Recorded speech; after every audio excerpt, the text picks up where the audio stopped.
Hi everyone, कैसे हैं आप सब। सीएमए फाइनल लॉ में जिन स्टूडेंट्स को अब 2016 से शिफ्ट होकर 2022 में पेपर देना होगा, मतलब जो पिछले अटेम्प्ट में क्लियर नहीं कर पाए और अब मैंडेटरीली वो नए सिलेबस में शिफ्ट हो गए, उन लोगों की कठिनाई दूर करने के लिए ये वीडियो बन रही है।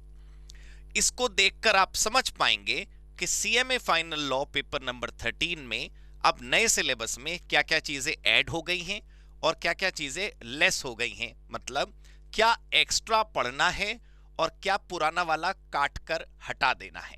मतलब पेपर नंबर 13 का दोस्तों नंबर तो वही है। सीएमए फाइनल में पहला ग्रुप 3 का जो पहला एग्जाम है वो पहले भी लॉ होता था, वो अभी भी लॉ होता है।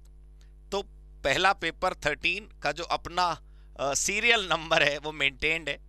पहले पेपर की कुछ बात ही अलग होती है। तो आइए देखते हैं आज के वीडियो में कि कौन कौन से चैप्टर ऐड हो गए हैं, कौन कौन सी चीजें हमें नई पढ़नी है, ज्यादा पढ़नी है। देखिए दोस्तों, ये एडिशन है इस समय आपके सामने।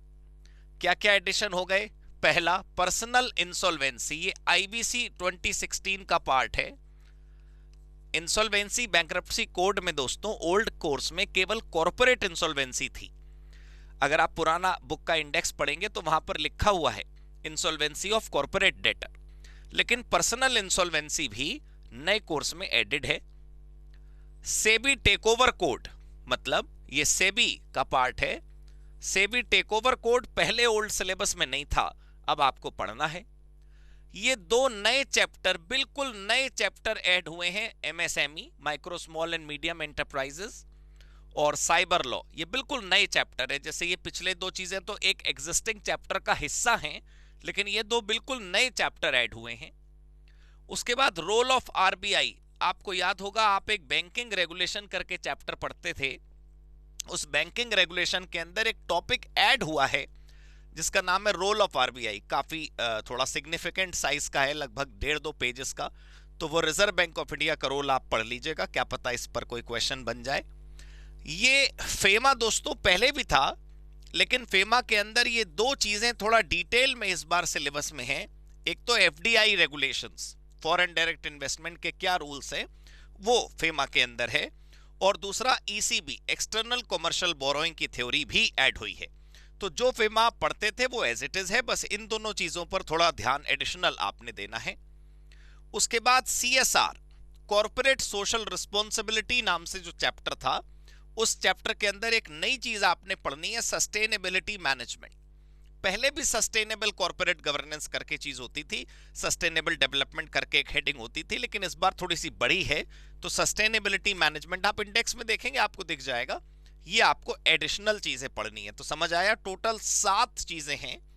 Personal insolvency, SEBI takeover code, MSME, cyber law, RBI का रोल, एफडीआई और एक्सटर्नल कमर्शियल बोरोइंग, और सस्टेनेबिलिटी मैनेजमेंट। तो इन 7 टॉपिक्स जो नए ऐड हुए हैं, 2 तो पूरे पूरे चैप्टर ही नए हैं और 5 छोटे छोटे टॉपिक्स हैं जो एग्जिस्टिंग चैप्टर्स में ऐड हुए हैं। अब आइए इधर बात करते हैं डिलीशन की। इसको देखकर आपका दिल अच्छा लगेगा, आपको आनंद आएगा इसको देखकर के अच्छा ये सब हम पढ़ा करते थे और अब नहीं पढ़ना है। तो इसको कॉम्पेंसेट करने के लिए ये टॉपिक्स हैं। तो क्या क्या नहीं पढ़ना है, चलिए रेड कलर से उसको देखते हैं। सबसे पहला, प्रोड्यूसर कंपनी, लेकिन आगे देखिए क्या लिखा है, एक्सेप्ट बेसिक्स।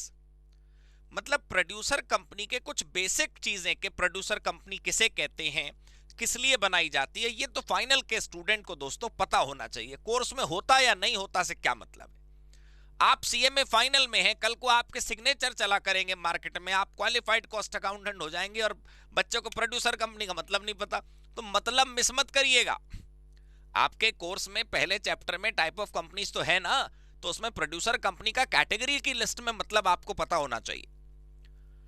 दूसरा, foreign company, except basics. Foreign company में भी यही है कि डिटेल्ड होकर सारे सेक्शंस पढ़ने की जरूरत नहीं है, लेकिन हाँ मोटा मोटा आपको आइडिया फॉरेन कंपनी के बारे में होना चाहिए। पहले चैप्टर में ये भी है। National company law tribunal and national company law appellate tribunal अब कोर्स में नहीं है।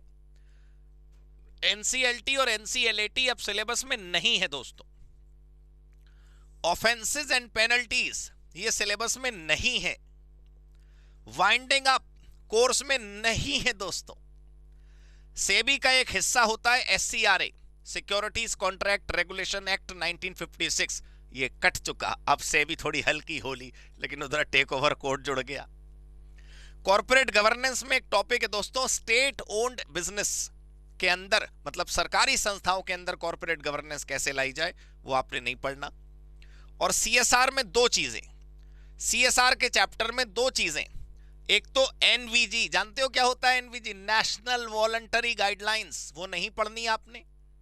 और ई गवर्नेंस, इलेक्ट्रॉनिक गवर्नेंस, जिसके अंदर कई ऐसी चीजें थी कि अलग अलग राज्यों में क्या इनिशिएटिव्स लिए गए, वो नहीं पढ़ना आपने। लेकिन फिर भी मैं कहना चाहता हूं, इन सभी टॉपिक्स में से कम आपको बेसिक आइडिया तो एनसीईआरटी का होना ही चाहिए कि होती क्या है, व्हाट इज एनसीईआरटी। आप चाहे गूगल से कर लो, लेकिन अपने को पता रहना चाहिए। तो पेपर पास कर लो, बाद में रिसर्च कर लेना, फिलहाल एग्जाम के लिए ये चीजें पढ़ने की जरूरत नहीं है।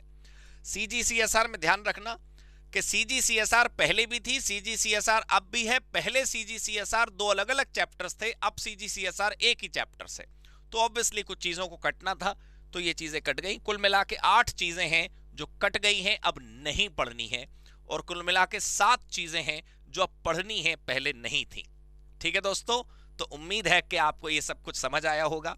इस बात का ध्यान रखना है दोस्तों कि सीएमए फाइनल लॉ में मेरे नोट्स और क्वेश्चन आंसर्स के अलावा कुछ करने की जरूरत नहीं है। आप सिर्फ मेरे साथ बने रहिए, आपके नंबर बनते ही रहेंगे और नंबर बढ़ते ही रहेंगे। ठीक है दोस्तों, thank you so much, God bless you, good bye.